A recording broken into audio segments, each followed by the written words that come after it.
Bring the left cord to the right and place it over both center cords, and then bring the right cord to the left, placing it over both center cords.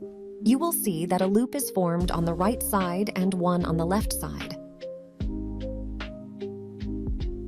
Now pull the right cord through the right loop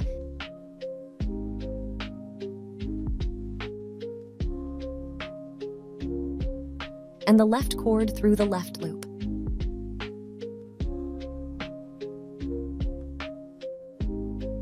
Tighten both the right and left cords, as well as the center cords.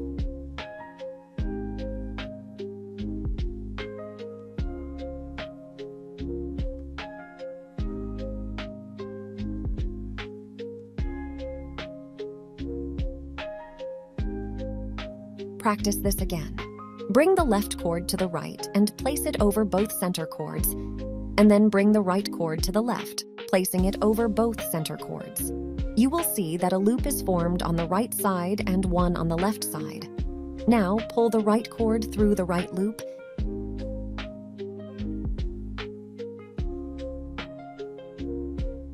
and the left cord through the left loop.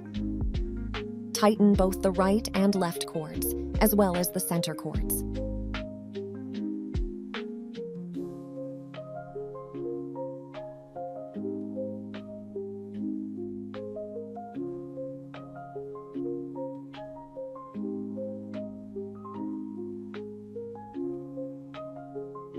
Practice this again.